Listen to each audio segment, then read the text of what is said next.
The first thing Marcus noticed about Rome that morning was the smell. It was not a simple smell, not the kind you could name easily. It was a mixture of things: smoke from morning fires, fresh bread from bakeries, donkey sweat, olive oil, damp stone, and fish sauce. To Marcus, it was normal. To anyone from the modern world, it would have been shocking. Marcus stepped out of his family's apartment, which sat on the third floor of a tall, insular, crowded apartment building leaning toward the narrow street. His mother had already shouted twice for him to hurry. "Marcus, if you're late again, your teacher will beat you." Marcus grabbed a piece of bread, dipped it into olive oil, and ran downstairs. Down the stairs meant squeezing past neighbors, stepping around a sleeping dog, and avoiding a bucket someone had left outside their door. The bucket, unfortunately, contained something unpleasant. Marcus jumped over it skillfully. In Rome, people often emptied chamber pots directly into the street. Outside, the street was already alive. Vendors shouted about figs, olives, and bread. A barber shaved a customer in the open air. A fishmonger waved a dead eel like a flag while trying to convince customers it was fresh. Marcus dodged a cart rolling by, pulled by a mule that looked deeply unhappy about its life choices. Then someone above shouted, "Watch out." Marcus didn't even look up. He just stepped aside as a splash of dirty water hit the street. Everyone knew the rule: never walk too close to the buildings. People above often threw things out their windows. Again, perfectly normal. Breakfast, Roman style. Marcus stopped by a bakery before school. The baker had already pulled fresh loaves from the oven. They were round, with lines cut into them like wheels. Marcus handed over a small coin. The baker wrapped the bread in cloth. Behind him, a man was already eating something that would horrify modern people. He dipped his bread into a bowl of garum. Garum was Rome's favorite sauce. It was made from fermented fish guts, placed in jars with salt, and left in the sun for weeks. Romans loved it. They poured it on everything. Marcus loved it too. He dipped his bread in garum and smiled. School in ancient Rome. School was not fun.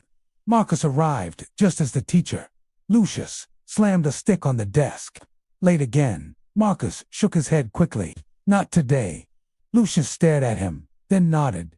Lucky. Roman teachers were strict, very strict. Students sat on wooden stools and wrote on wax tablets using metal styluses. If they made a mistake, they simply smoothed the wax. The problem with Roman schools was discipline. If you made a mistake, you might get hit. Marcus had seen a boy beaten for forgetting poetry. At midday, Marcus met his friend Titus. "Come on," Titus said. "I need to go." They walked to the public latrine.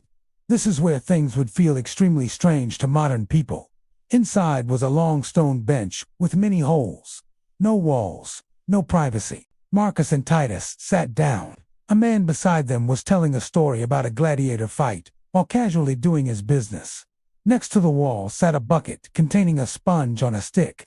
When finished, you rinsed it in vinegar water for the next person. After school, Marcus's father took him to the public baths. Roman baths were enormous social centers for bathing, exercise, and gossip. First they entered the Appian, the changing room. Everyone took off their clothes and handed them to a slave who guarded them.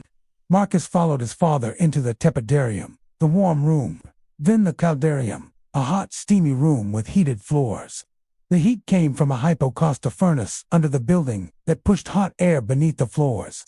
Romans had invented central heating. Instead of soap, Romans cleaned themselves with olive oil. They used a curved metal tool called a strigil to scrape off the sweat. Dinner in Rome was a serious event. Marcus's family reclined on couches around a low table. Romans didn't sit at dinner. Tonight's meal included bread, olives, cheese, lentils, and fish with garum sauce. Marcus's father raised a cup of wine. Marcus leaned back on his couch. Rome was busy, messy, and loud. But to Marcus, it was home. And tomorrow, Marcus would discover something even stranger. The Gladiator games. The first thing Marcus noticed about Rome that morning was the smell. It was not a simple smell, not the kind you could name easily. It was a mixture of things: smoke from morning fires, fresh bread from bakeries, donkey sweat, olive oil, damp stone, and fish sauce. To Marcus, it was normal. To anyone from the modern world, it would have been shocking. Marcus stepped out of his family's apartment, which sat on the third floor of a tall, insular, crowded apartment building leaning toward the narrow street. His mother had already shouted twice for him to hurry. "Marcus, if you're late again, your teacher will beat you." Marcus grabbed a piece of bread, dipped it into olive oil, and ran downstairs. Down the stairs meant squeezing past neighbors, stepping around a sleeping dog, and avoiding a bucket someone had left outside their door. The bucket, unfortunately, contained something unpleasant. Marcus jumped over it skillfully. In Rome, people often emptied chamber pots directly into the street. Outside, the street was already alive. Vendors shouted about figs, olives, and bread. A barber shaved a customer in the open air. A fishmonger waved a dead eel like a flag while trying to convince customers it was fresh. Marcus dodged a cart rolling by, pulled by a mule that looked deeply unhappy about its life choices. Then someone above shouted, "Watch out." Marcus didn't even look up. He just stepped aside as a splash of dirty water hit the street. Everyone knew the rule: never walk too close to the buildings. People above often threw things out their windows. Again, perfectly normal. Breakfast, Roman style. Marcus stopped by a bakery before school. The baker had already pulled fresh loaves from the oven. They were round, with lines cut into them like wheels. Marcus handed over a small coin. The baker wrapped the bread in cloth. Behind him, a man was already eating something that would horrify modern people.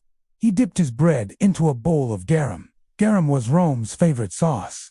It was made from fermented fish guts, placed in jars with salt, and left in the sun for weeks. Romans loved it. They poured it on everything. Marcus loved it too. He dipped his bread in garum and smiled. School in ancient Rome. School was not fun. Marcus arrived just as the teacher, Lucius, slammed a stick on the desk. Late again. Marcus shook his head quickly. "Not today." Lucius stared at him, then nodded. Lucky. Roman teachers were strict, very strict. Students sat on wooden stools and wrote on wax tablets using metal styluses. If they made a mistake, they simply smoothed the wax. The problem with Roman schools was discipline. If you made a mistake, you might get hit. Marcus had seen a boy beaten for forgetting poetry. At midday, Marcus met his friend Titus. "Come on," Titus said. "I need to go." They walked to the public latrine. This is where things would feel extremely strange to modern people. Inside was a long stone bench with many holes. No walls, no privacy. Marcus and Titus sat down. A man beside them was telling a story about a gladiator fight while casually doing his business. Next to the wall sat a bucket containing a sponge on a stick. When finished, you rinsed it in vinegar water for the next person. After school, Marcus's father took him to the public baths. Roman baths were enormous social centers for bathing, exercise, and gossip. First they entered the appidium, the changing room. Everyone took off their clothes and handed them to a slave who guarded them. Marcus followed his father into the tepidarium, the warm room. Then the caldarium, a hot, steamy room with heated floors. The heat came from a hypocaustic furnace under the building that pushed hot air beneath the floors. Romans had invented central heating. Instead of soap, Romans cleaned themselves with olive oil. They used a curved metal tool called a strigil to scrape off the sweat. Dinner in Rome was a serious event. Marcus's family reclined on couches around a low table. Romans didn't sit at dinner. Tonight's meal included bread, olives, cheese, lentils, and fish with garum sauce. Marcus's father raised a cup of wine. Marcus leaned back on his couch. Rome was busy, messy, and loud. But to Marcus, it was home. And tomorrow, Marcus would discover something even stranger. The Gladiator games. Marcus woke before sunrise the next morning to a sound that echoed through the streets of Rome. A horn, then another, then the distant roar of a crowd. Marcus sat up instantly. Today was the day. The Gladiator games. For Romans, this was the greatest entertainment in the world. Bigger than theater, bigger than races, and far more violent. Marcus quickly ran downstairs. His father was already waiting. "You ready?" he asked. Marcus nodded excitedly. Today they would visit the greatest arena in Rome, the Colosseum. The streets were already crowded. People poured through Rome like a river of excitement. Vendors shouted, hot sausages, fresh bread, wine. A man carried a tray of honey cakes. Another sold roasted chickpeas wrapped in leaves. Marcus smelled smoke and spices as they walked. Posters were pasted onto walls announcing the day's fights. Some showed drawings of gladiators with huge muscles and weapons. Marcus read one out loud. Today, 10 fights, beasts from Africa, execution of criminals. His father nodded. A good show today. To Romans, violence was entertainment. Children attended the games. Families cheered. When Marcus finally saw the Colosseum, his jaw dropped. It was enormous. 50,000 people could sit inside. 4 stories tall. Built from stone and concrete. Massive arches surrounded the outside like giant ribs. Guards directed people based on their social class. Senators sat closest to the arena. Ordinary citizens sat higher up. Marcus and his father climbed many stairs before reaching their seats. From above, the arena looked like a giant sandy oval. Marcus could see cages below the floor where animals waited. He felt a thrill. The crowd was loud. Very loud. Romans loved shouting at games. A man behind Marcus yelled, "Flamma will destroy him." Another shouted back, "You idiot. Priscus is undefeated." His father pointed to the arena. Many kinds. Roman gladiators were like sports stars. Each type had different armor and weapons. Some were famous. Murmillo with heavy armor, Retiarius with net and trident, and the Secutor with a smooth helmet. The games began with animal hunts. Huge gates opened beneath the arena floor. A leopard burst into the sunlight. Hunters stepped forward with spears. Marcus gripped the stone railing. He had never seen a leopard before. The hunters surrounded it. The fight lasted only a minute. The leopard leaped. A spear struck. The crowd applauded. Many animals came from faraway lands like Africa. To Romans, this showed the power of their empire. At noon, the crowd quieted slightly. Marcus knew what came next. Executions. Criminals were brought into the arena. Many people in the crowd laughed or cheered. Marcus felt uncomfortable, but he said nothing. In Rome, this was justice. Finally, the moment everyone waited for. The gladiators. Trumpets sounded. Gates opened. The fighters marched into the arena in formation. They wore helmets, armor, and carried weapons. Marcus shouted with everyone else. The gladiators stopped in front of the emperor's box and raised their weapons. "We, who are about to die, salute you." The first fight was a Retiarius versus a Secutor. Speed versus strength. The Retiarius carried a net and trident. The Secutor carried a large shield, a short sword, and a smooth helmet with tiny eye holes. The crowd loved this fight. The net flew. It missed. The Secutor rushed forward. The Retiarius dodged and stabbed with the trident. The crowd screamed. Finally, the Retiarius slipped. The Secutor knocked him down. Now, the crowd decided the loser's fate. They shouted and gestured. Some wanted mercy. Others demanded death. The organizer looked to the audience. The organizer signaled mercy. The crowd cheered. The defeated fighter would live. Marcus sighed in relief. Women in the crowd threw flowers and scarves toward the victorious gladiator. Gladiators were celebrities, admired for bravery. As the sun lowered, the final fight ended. The arena sand was dark. Crowds began leaving the Colosseum. Marcus walked beside his father. "What was your favorite fight?" his father asked. "The net fighter." Marcus said. To him, it was simply Rome. But tomorrow, he would discover something even stranger. Slavery. Marcus did not think about slaves very often. That was strange, because they were everywhere. When he woke up that morning, a slave in the building had already swept the staircase. At the bakery, a slave kneaded dough while the owner shouted instructions. At school, a slave waited outside holding a student's books. At the public baths, slaves carried towels, cleaned floors, and guarded clothes. Rome ran on slavery, the way a mill runs on water. It was constant, it was ordinary, and almost nobody questioned it. The new slave. When Marcus entered his family's apartment, he noticed someone unfamiliar standing near the doorway. A young boy, about Marcus's age. He wore a simple rough tunic and avoided eye contact. Marcus looked at his mother. "Who is that?" His mother lowered her voice slightly. Your father bought him yesterday. Marcus blinked. Bought him, yes. The boy kept his head down. His mother continued working as she spoke. He will help around the house. Marcus stared at the boy. What's his name? The boy answered quietly. Doros. Marcus noticed his accent immediately. Greek. Many slaves in Rome were Greek. Greek slaves were especially valued because they were often educated. Teachers, doctors, and accountants were frequently slaves. Marcus sat down beside Doros. You're from Greece.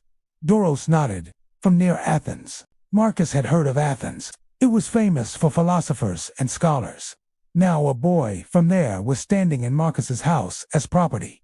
Marcus felt something strange in his chest, but he didn't yet understand it. Where slaves came from. Slaves in Rome came from many places. War was the biggest source. When Roman armies conquered lands, thousands of prisoners were taken. Those prisoners became slaves. Others were born into slavery. Some were kidnapped by pirates. Others sold themselves to pay debts. The Roman Empire was massive, stretching across Europe, Africa, and Asia. That meant slaves in Rome could come from Greece, Gaul, Egypt, and Britain. The slave market. Marcus's father returned home later that day.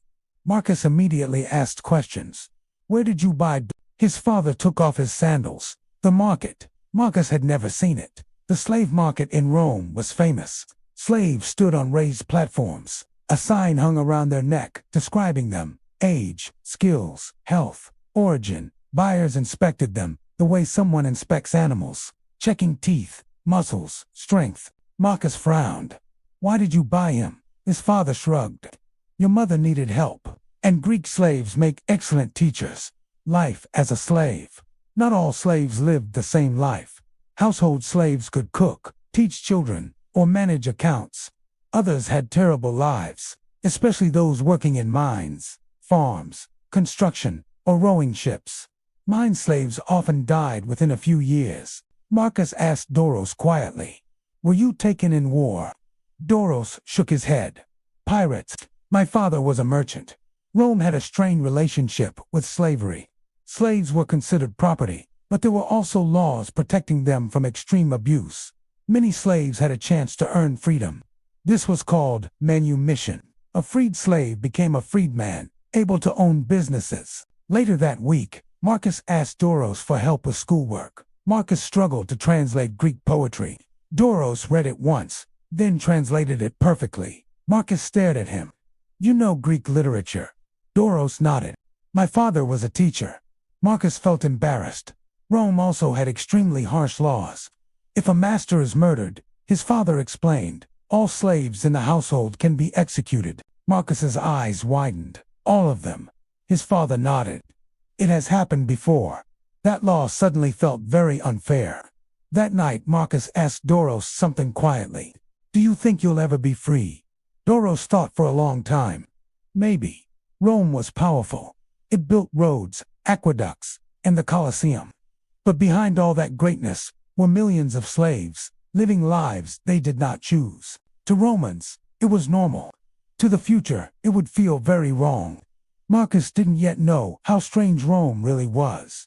Because tomorrow, he would see something else shocking. Roman medicine. Marcus discovered Roman medicine the painful way, by falling. It happened during a game in the street. Marcus and several boys were throwing a leather ball back and forth, shouting and laughing. The narrow street echoed with their voices. Marcus jumped to catch the ball. His sandal slipped on a wet stone. He crashed hard onto the ground. Pain shot through his arm. Marcus gasped. The other boys stared. One of them whispered, "That looks bad." Marcus tried to move his arm. He couldn't. Marcus's father brought him to a doctor. The doctor's house smelled strongly of herbs and vinegar. On a wooden table sat strange tools. Metal hooks, knives, clamps, needles, and saws. Marcus suddenly felt nervous. "Will this hurt?" he asked. The doctor smiled calmly. "Probably." Marcus did not like that answer. Roman doctors did not have modern painkillers, no anesthesia, no antibiotics. Yet they still performed advanced treatments. Many Roman doctors were Greek, because the Greeks had studied medicine for centuries. One of the most famous ancient doctors was Galen. The doctor gently touched Marcus's arm.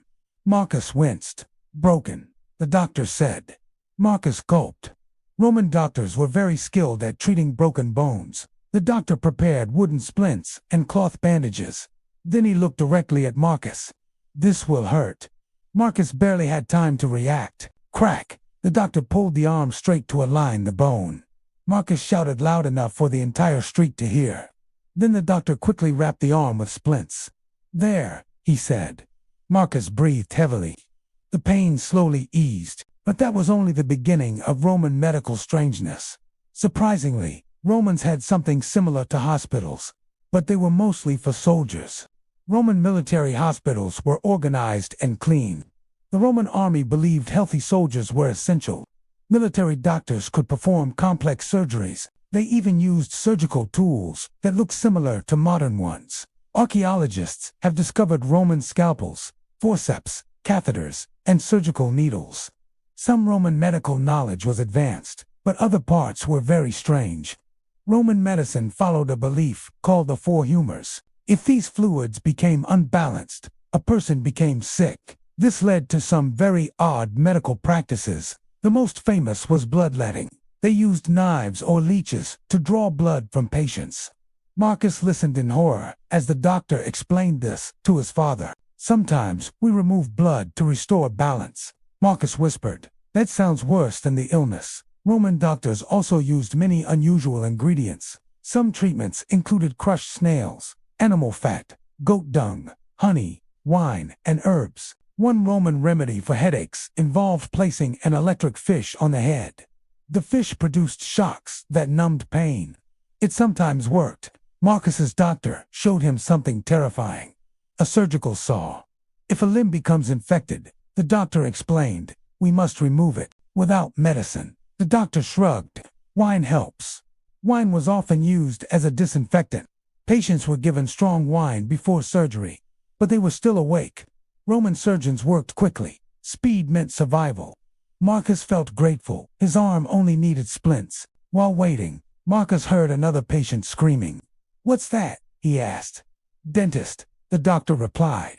Roman dentistry was not pleasant. Dentists used metal tools to pull teeth. No numbing medicine. Some wealthy Romans replaced missing teeth with dentures made from bone or ivory. Romans did understand one important thing. Cleanliness mattered. The city of Rome had impressive sanitation systems like the Aqua Claudia. Water flowed into fountains, baths, and public buildings. Romans washed frequently in bathhouses. The city also had large sewer systems. The famous Cloaca Maxima drained waste into the river. For an ancient city, Rome was advanced. Yet disease still spread easily in crowded housing. After finishing Marcus's bandage, the doctor gave instructions. Rest the arm. No fighting, no climbing. Marcus frowned. No games. The doctor smiled. Not for a while. Marcus sighed. That would be the hardest part of healing. He thought about everything he had seen. Roman medicine was both impressive and terrifying, but they trusted their doctors. Tomorrow, Marcus would learn about something else. Food, and some Roman meals, would shock people from the future. Marcus discovered Roman medicine the painful way, by falling. It happened during a game in the street. Marcus and several boys were throwing a leather ball back and forth, shouting and laughing. The narrow street echoed with their voices. Marcus jumped to catch the ball. His sandal slipped on a wet stone. He crashed hard onto the ground. Pain shot through his arm. Marcus gasped. The other boys stared. One of them whispered, "That looks bad." Marcus tried to move his arm. He couldn't. Marcus's father brought him to a doctor. The doctor's house smelled strongly of herbs and vinegar. On a wooden table sat strange tools. Metal hooks, knives, clamps, needles, and saws. Marcus suddenly felt nervous. "Will this hurt?" he asked. The doctor smiled calmly. "Probably." Marcus did not like that answer. Roman doctors did not have modern painkillers, no anesthesia, no antibiotics. Yet they still performed advanced treatments. Many Roman doctors were Greek, because the Greeks had studied medicine for centuries. One of the most famous ancient doctors was Galen. The doctor gently touched Marcus's arm. Marcus winced. Broken, the doctor said. Marcus gulped. Roman doctors were very skilled at treating broken bones. The doctor prepared wooden splints and cloth bandages. Then he looked directly at Marcus. This will hurt. Marcus barely had time to react. Crack! The doctor pulled the arm straight to align the bone. Marcus shouted loud enough for the entire street to hear. Then the doctor quickly wrapped the arm with splints. There, he said. Marcus breathed heavily. The pain slowly eased, but that was only the beginning of Roman medical strangeness. Surprisingly, Romans had something similar to hospitals, but they were mostly for soldiers. Roman military hospitals were organized and clean. The Roman army believed healthy soldiers were essential. Military doctors could perform complex surgeries. They even used surgical tools that looked similar to modern ones. Archaeologists have discovered Roman scalpels, forceps, catheters, and surgical needles. Some Roman medical knowledge was advanced, but other parts were very strange. Roman medicine followed a belief called the four humors. If these fluids became unbalanced, a person became sick. This led to some very odd medical practices. The most famous was bloodletting. They used knives or leeches to draw blood from patients. Marcus listened in horror as the doctor explained this to his father. Sometimes we remove blood to restore balance. Marcus whispered. That sounds worse than the illness. Roman doctors also used many unusual ingredients. Some treatments included crushed snails, animal fat, goat dung, honey, wine, and herbs. One Roman remedy for headaches involved placing an electric fish on the head. The fish produced shocks that numbed pain. It sometimes worked. Marcus's doctor showed him something terrifying. A surgical saw. If a limb becomes infected, the doctor explained, we must remove it. Without medicine. The doctor shrugged. Wine helps. Wine was often used as a disinfectant. Patients were given strong wine before surgery, but they were still awake. Roman surgeons worked quickly. Speed meant survival. Marcus felt grateful. His arm only needed splints. While waiting, Marcus heard another patient screaming. What's that? He asked. Dentist, the doctor replied. Roman dentistry was not pleasant. Dentists used metal tools to pull teeth. No numbing medicine. Some wealthy Romans replaced missing teeth with dentures made from bone or ivory. Romans did understand one important thing. Cleanliness mattered. The city of Rome had impressive sanitation systems like the Aqua Claudia. Water flowed into fountains, baths, and public buildings.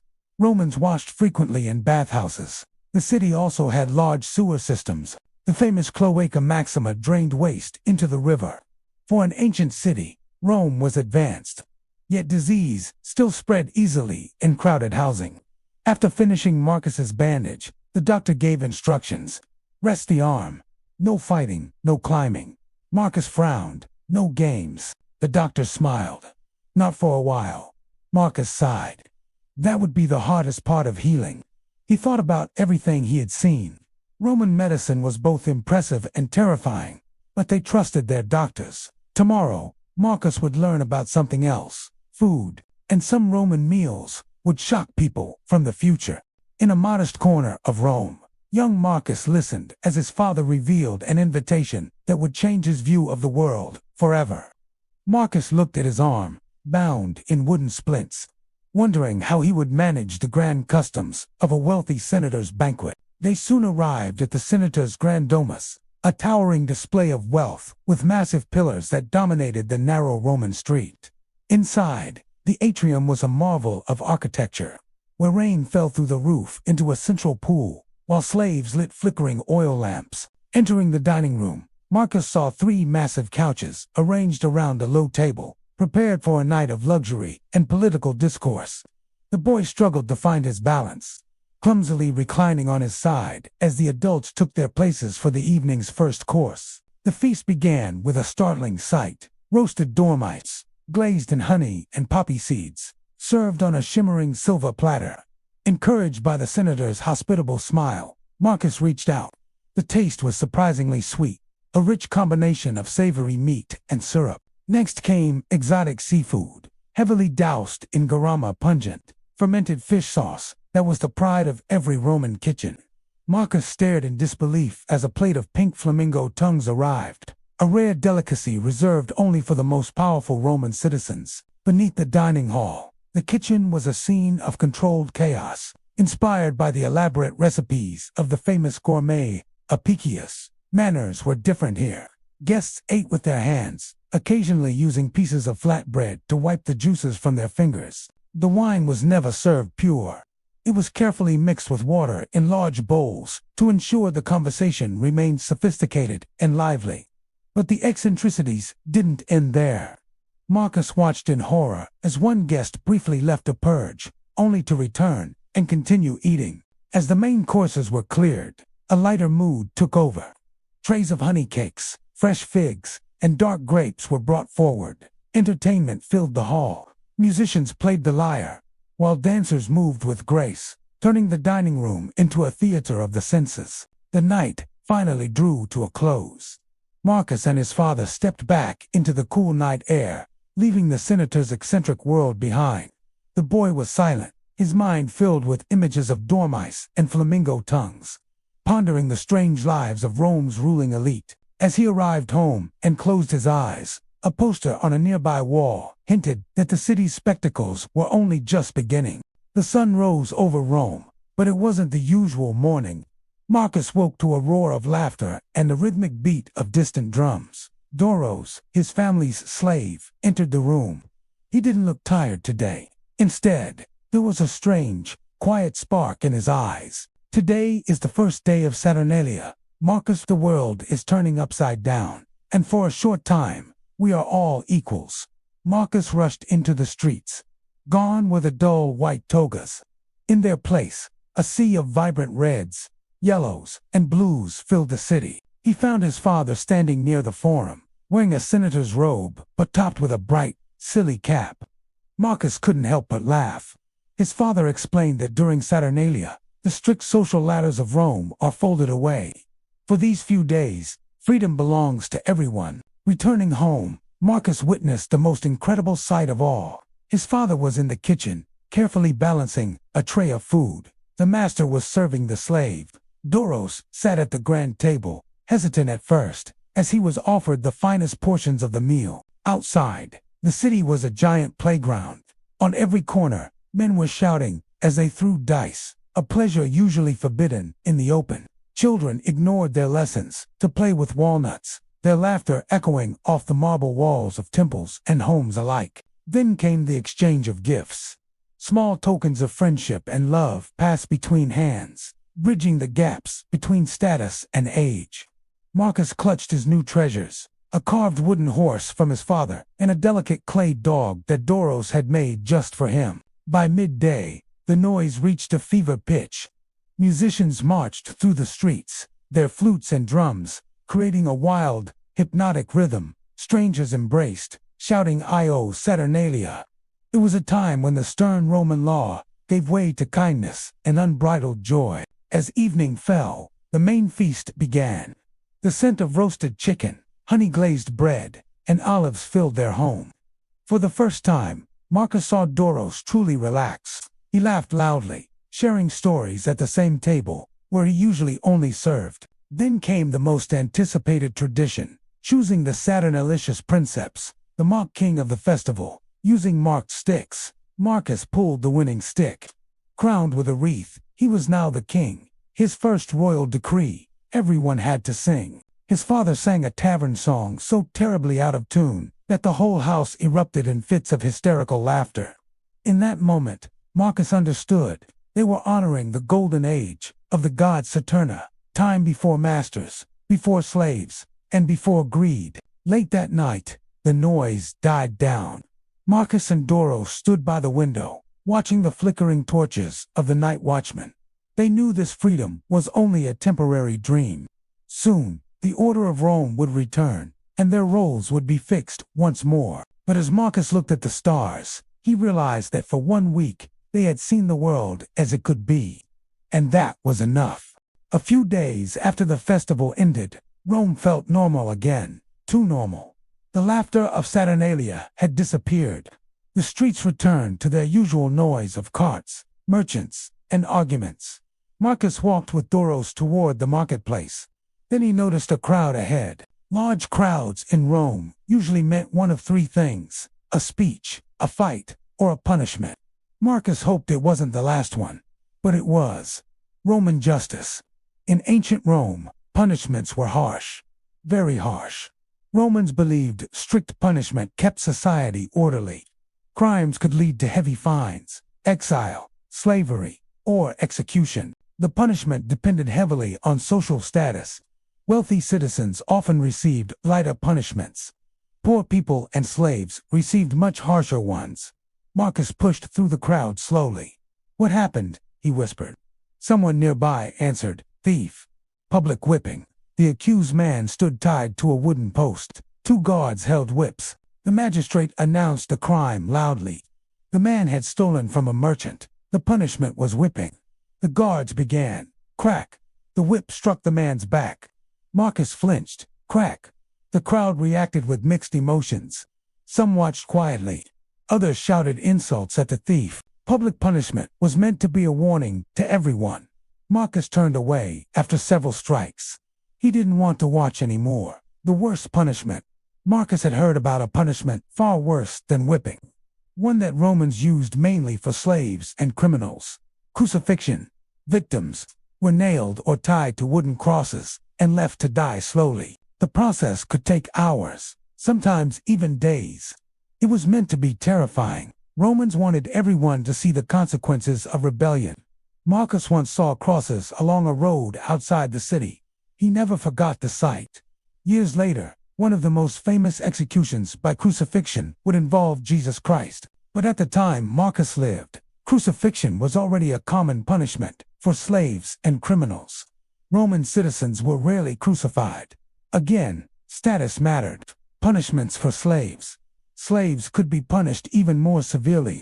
Some punishments included beating, branding with hot iron, being forced to wear iron collars, or being sent to brutal labor in mines. Marcus had once seen a runaway slave wearing an iron collar engraved with words, "If found, return me to my master." Marcus had stared at it for a long time. He had never forgotten it. Exile, a strange Roman punishment. Not all punishments were violent. Some people were exiled. This meant they were forced to leave Rome forever. Exile could actually be worse than prison. Rome was the center of everything. Being expelled meant losing friends, family, and power. One famous Roman writer who suffered exile was Ovid. He was sent far from Rome by the emperor and spent the rest of his life wishing he could return. Strange Roman laws. For example, if someone poisoned a parent, the punishment could be extremely strange. The criminal might be placed into a sack with several animals, a snake, a dog, a rooster, and a monkey. Then the sack was thrown into water. Romans called this punishment pona culae. Marcus heard about it from his teacher once. The arena executions. Some criminals were sent to the arena. Marcus had already seen executions during the Gladiator games in the Colosseum. These executions were often theatrical. Prisoners were forced to act out famous myths before being killed. The crowd watched like it was theater. Marcus had never liked those moments, but many Romans enjoyed them. A lesson from Marcus's father. That evening Marcus asked his father something. "Why are punishments so harsh?" His father thought carefully. "Rome is huge. Millions of people live here. If laws were weak, chaos would follow." Marcus understood the logic. Fear kept people obedient, but it also made Rome feel frightening sometimes. A dark side of greatness. Rome was powerful. Rome built incredible things. Roads connected the entire empire. Aqueducts brought water into cities. But Rome also had a darker side. Harsh punishments, slavery, violence used as entertainment. Marcus was slowly learning that his city was both impressive and brutal at the same time. That night he sat quietly near the window.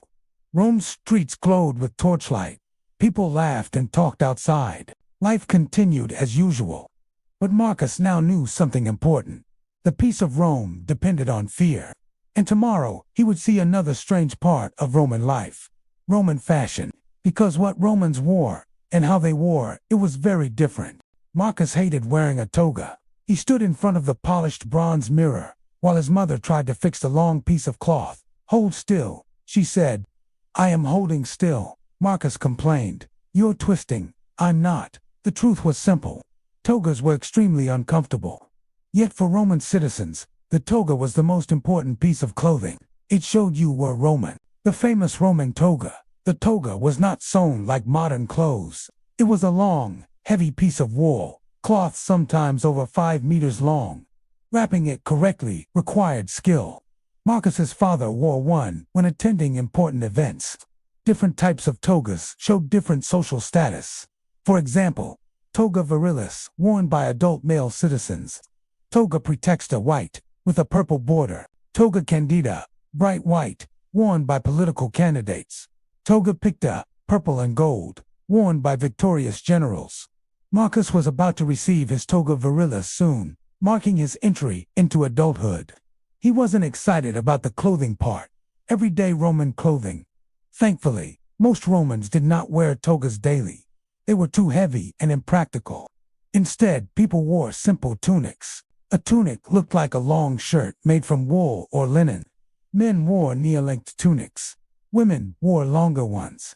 Workers often wore short tunics, so they could move easily. Marcus liked tunics much better. You could run, jump, and play without tripping. Roman hairstyles. Roman hairstyles were extremely important, especially for women. Wealthy Roman women had very elaborate hairstyles involving braids, curls, hairpieces, and wigs. Some styles required hours to create.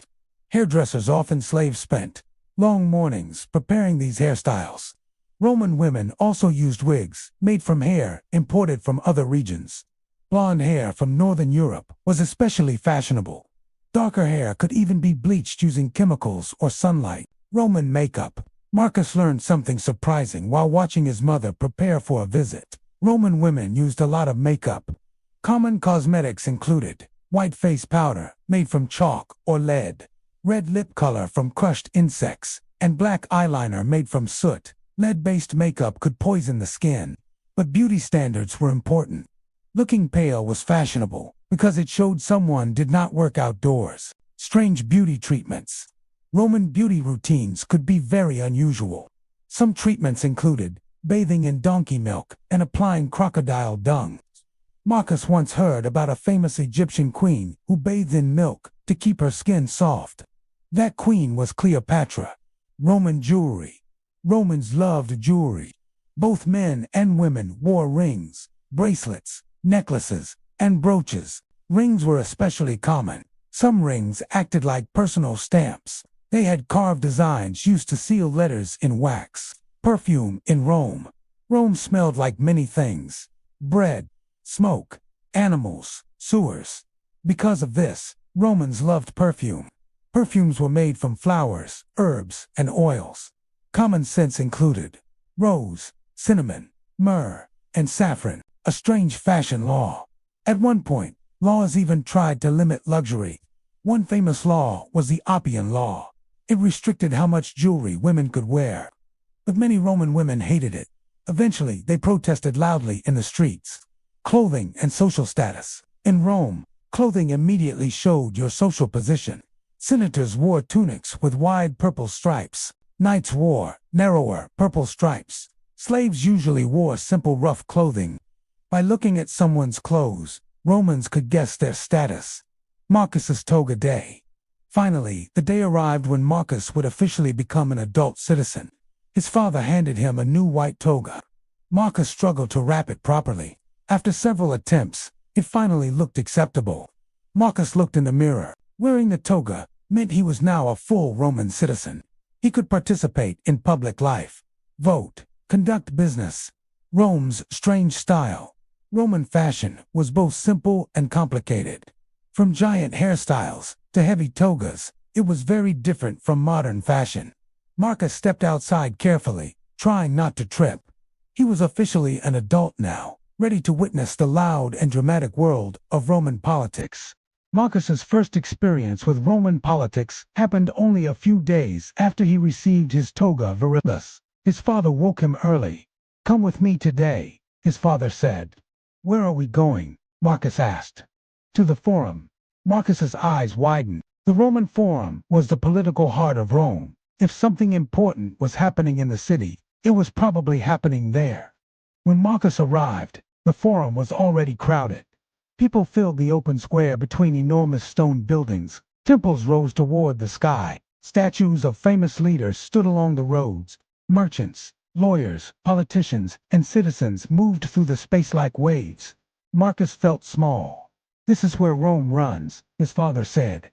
He pointed to the buildings around them, the Senate House, courts, government offices. A loud voice suddenly rose above the crowd. A politician had climbed onto a stone platform. He began speaking passionately. One of the greatest speakers in Roman history was Cicero. Cicero's speeches were legendary for their power and persuasion. Marcus listened carefully as the politician continued.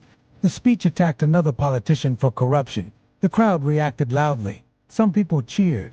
Marcus soon learned that elections were happening. Citizens were voting for public officials. But Roman elections were very different from modern ones.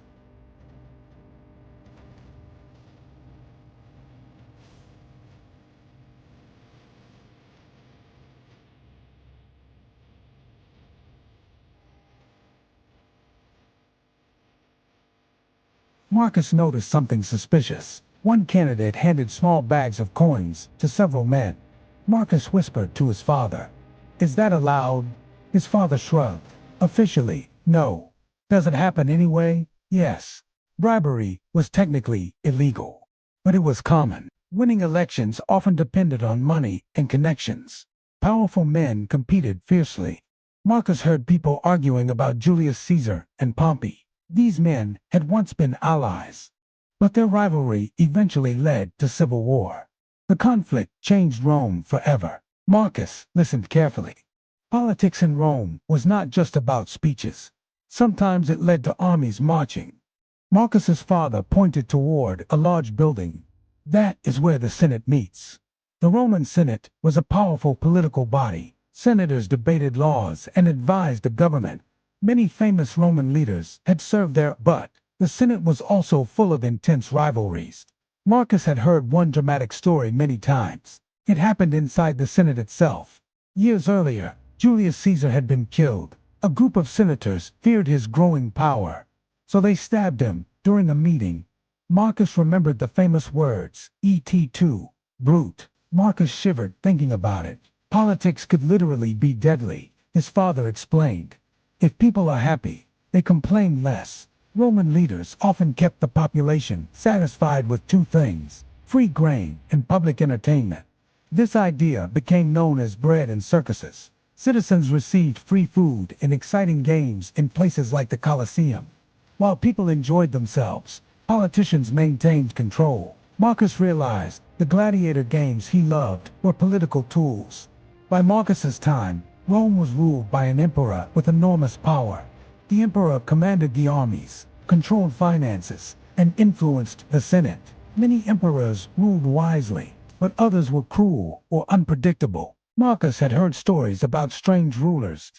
One emperor supposedly made his horse a government official. That emperor was Caligula.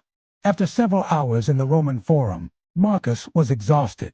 Politics involved endless speeches and arguments, but it also controlled the empire. Decisions made in this square affected millions across distant lands. Marcus walked home beside his father. "So politics is mostly arguing." His father laughed. "Arguing, persuading, competing, and sometimes surviving." Marcus understood now. Rome wasn't just built with stone. It was built with ambition and power. Tomorrow, he would travel one of the greatest roads ever built. Roman roads. Marcus woke early the next morning, excited to see something he had only heard about in school. Today, his father said, "You'll see how Rome drinks." Marcus followed him through the city streets. The sun glinted off stone buildings. In the distance, Marcus saw long rows of arches stretching across the fields. He stopped. "What is that?" His father smiled.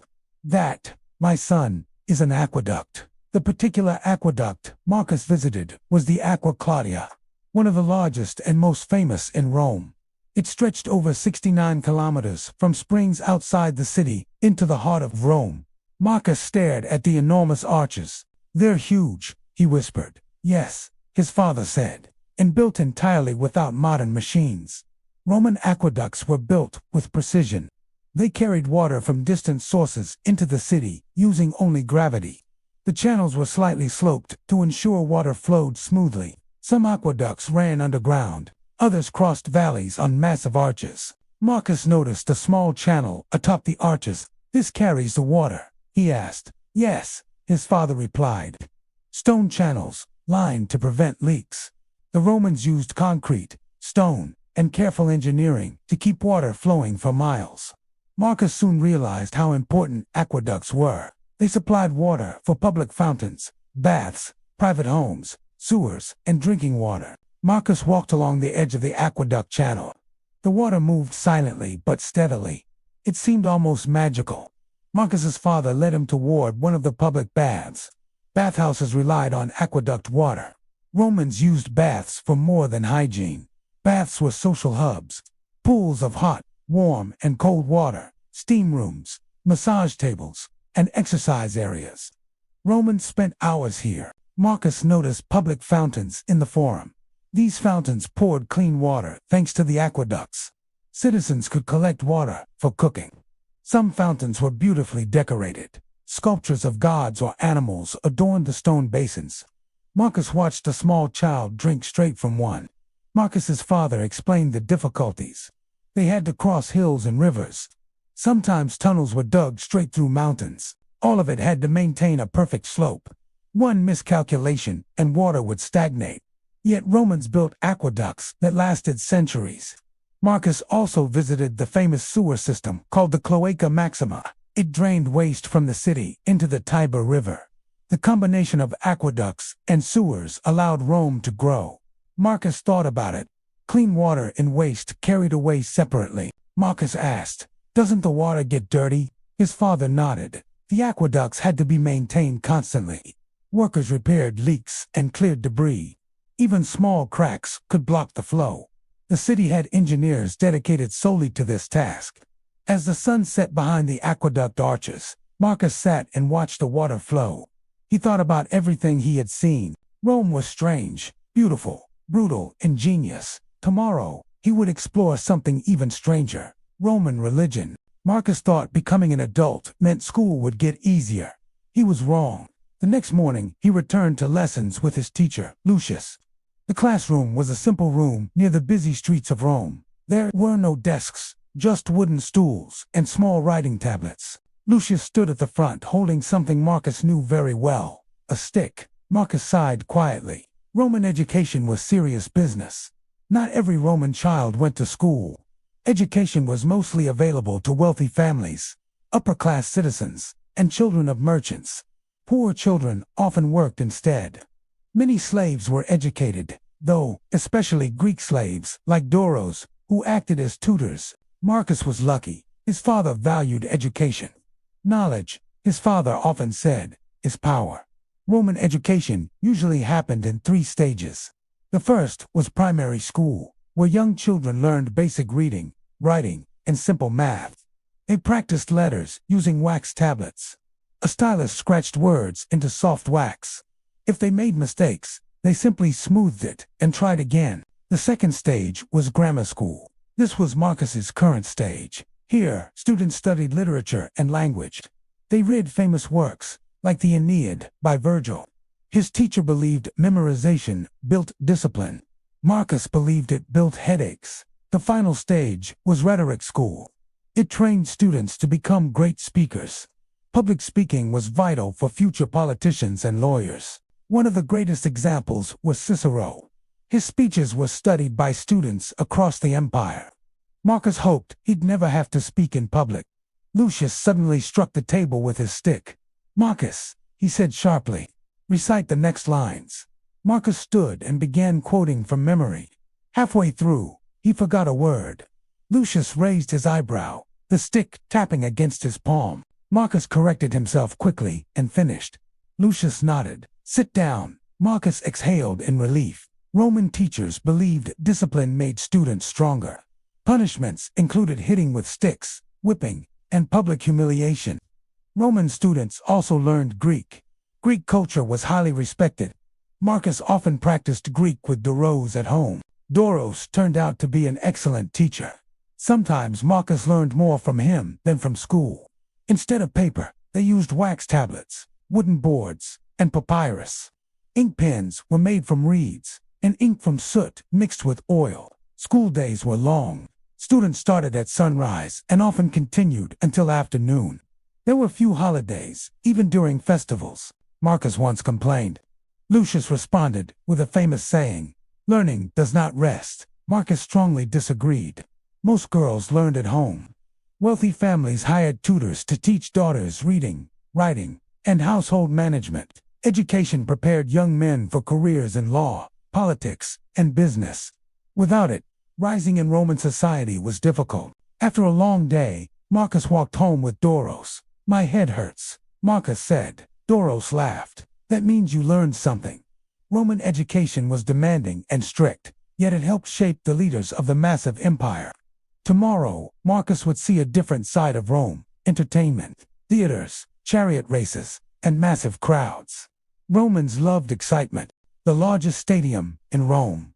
Marcus stopped walking when he saw it. The stadium stretched so far that he couldn't see the end of it clearly. Rows of seating climbed high above the track. His father pointed proudly. "More than 150,000 people can watch races here." Marcus's eyes widened.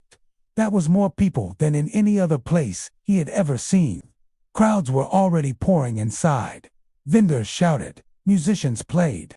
The excitement felt contagious. Marcus quickly learned something important about Roman racing. It wasn't just about horses. It was about teams. There were 4 main racing teams: reds, blues, greens, and whites. Each team had loyal supporters. Fans argued passionately about which team was best. Some fans were so devoted they wore their team's color every day. Marcus asked his father, "Which team do we support?" His father smiled. "The Blues." Marcus grinned. Now he had a team. The track itself was long and oval-shaped. Down the middle ran a long barrier called the spina. Statues, obelisks, and decorations stood on the spina. At each end were tight turning posts. Those turns were the most dangerous part of the race. Chariots had to swing around them at high speed. Many crashes happened there. Marcus couldn't wait to see it. Chariot drivers were celebrities in Rome. Some became extremely rich. They raced standing in small chariots pulled by 2 or 4 horses. One famous driver earned enormous fame and wealth. His name was Gaius Appius Diocles. He competed for years and won incredible prize money. Marcus heard people talking about drivers like modern sports stars. Trumpets sounded. The crowd erupted with excitement. The starting gates flew open. 8 chariots burst forward at once. The sound of pounding hooves filled the stadium. Marcus leaned forward, gripping the railing. Dust rose from the track. Drivers whipped their horses as they raced toward the first turn. The chariots moved incredibly fast. The first turn approached quickly. The chariots squeezed together as they tried to gain position. Then crash. One chariot hit the turning post. The wheels shattered. The driver flew into the sand. The crowd gasped loudly. Marcus's heart pounded. "That happens a lot," his father said calmly. Drivers often tied the reins around their waists. If the chariot crashed, they could be dragged. Many carried knives to cut themselves free. The race continued for 7 laps. Each lap increased the tension. Fans screamed for their teams. Blue, blue, blue. The entire stadium felt like a living creature. A wave of noise rolled across the stands. This wasn't just sport. It was obsession. After the race, Marcus and his father visited another form of entertainment: the theater. Rome had large theaters where actors performed comedies and tragedies. Actors wore large masks so audiences could see expressions. Marcus watched a comedy where a clever servant tricked his foolish master. The audience laughed loudly. Romans loved unusual entertainment. Besides plays and races, they enjoyed acrobats, animal shows, and mock sea battles. Sometimes arenas were even flooded with water to stage naval battles. Thousands watched ships fight inside giant artificial lakes. Marcus's father explained as they walked home. Entertainment keeps people happy. Bread and circuses. As long as people had food and exciting shows, they complained less. Rome's leaders understood the power of distraction. That night, Marcus sat by the window watching Rome's lights. He thought about everything he had experienced: gladiator battles, chariot races, aqueducts, and roads connecting the empire. Rome was extraordinary, but it was also strange. Marcus wondered how future generations would see his world. Would they admire Rome, or question how anyone lived this way? Tomorrow, he would learn the answer, because the final chapter of Marcus's story would reveal what happened to Rome itself. Marcus stood on a hill overlooking the city. The sun was rising slowly over Rome. Golden light touched the rooftops, temples, and towers. From where he stood, Marcus could see many of the places that had shaped his life. The massive arena of the Colosseum, the endless track of the Circus Maximus, the busy square of the Roman Forum. The city looked powerful, unstoppable. Rome felt eternal, and in many ways, Romans believed it would last forever. By the time Marcus reached adulthood, Rome controlled an enormous empire. Roman lands stretched across Europe, North Africa, the Middle East. Millions of people lived under Roman rule. Roman roads connected distant cities. Aqueducts carried water into towns. Roman laws shaped governments. The empire seemed unbreakable. Marcus's father often said proudly, "Rome is the center of the world." Many Romans believed that. But history would prove something surprising. Even the greatest empires can change. Marcus didn't know it, but Rome's most powerful legacy wouldn't be its armies. It would be its ideas. Roman law became the foundation for legal systems used centuries later. Roman engineering inspired future builders. Their language, Latin, would influence many modern languages. Even English borrowed many Latin words. The world would carry Rome's influence long after the empire itself changed. Marcus thought about all the strange things he had grown up with. Things that felt normal to Romans, but would seem shocking to others. Gladiator battles, public executions, slavery, strange foods, strict schools, dangerous politics. At the same time, Rome created incredible achievements: roads stretching across continents, aqueducts delivering clean water, massive architecture, advanced engineering. Rome was both brilliant and brutal, civilized and violent, ordered and chaotic. Marcus walked through the streets one last time that morning. He passed merchants opening shops, children rushing to school, workers heading to construction sites, soldiers marching through the city. It looked like an ordinary day in Rome. But Marcus now understood something deeper. Behind every ordinary moment existed a complex system that kept the empire functioning. Slaves working in homes, farmers growing grain, soldiers guarding borders, politicians debating laws. Millions of lives woven together. Rome wasn't just temples and monuments. It was people. People like Marcus, people like Doros, merchants, soldiers, teachers, farmers, and slaves. Each played a role in building the empire. Marcus looked toward the distant arches of the Aqua Claudia. Water flowed into the city exactly as it had yesterday, and the day before, and the year before. Rome continued moving forward. Later that afternoon, Marcus sat with Doros outside their home. They watched travelers pass along the road leading into the city. Marcus asked something he had wondered for a long time. "Do you still want your freedom?" Doros nodded quietly. Yes, Marcus understood. Slavery had always been part of Roman life, but that didn't mean everyone accepted it happily. Marcus's father had once mentioned something. If a slave served faithfully for many years, they might be freed. Marcus hoped Doros would one day earn that chance. Marcus could not imagine how future generations would look back on Rome. But centuries later, people would study this city carefully. They would admire Roman engineering, Roman architecture, Roman law.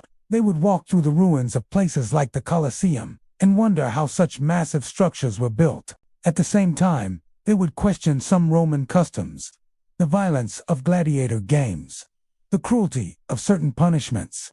History often shows that cultures contain both great achievements and serious flaws. Rome was no exception. Even long after Marcus's lifetime, Rome would remain important. The empire would change. Governments would rise and fall, but the city itself would never completely disappear. Visitors from around the world would one day walk through its ancient streets. They would study its ruins. They would learn about its strange customs, and they would realize something surprising. Many parts of modern life still connect back to ancient Rome. As the sun began to set, Marcus climbed the hill again and looked out over the city. Torches flickered across rooftops. Crowds filled the streets. Somewhere in the distance, he could hear cheering from the Circus Maximus. Rome was alive, messy, loud, sometimes cruel, sometimes brilliant. To Marcus, everything about it felt normal. But to people thousands of years later, many things about Rome would feel completely wrong. And yet, those same people would still be fascinated by it, because Rome was one of the most extraordinary civilizations the world had ever seen.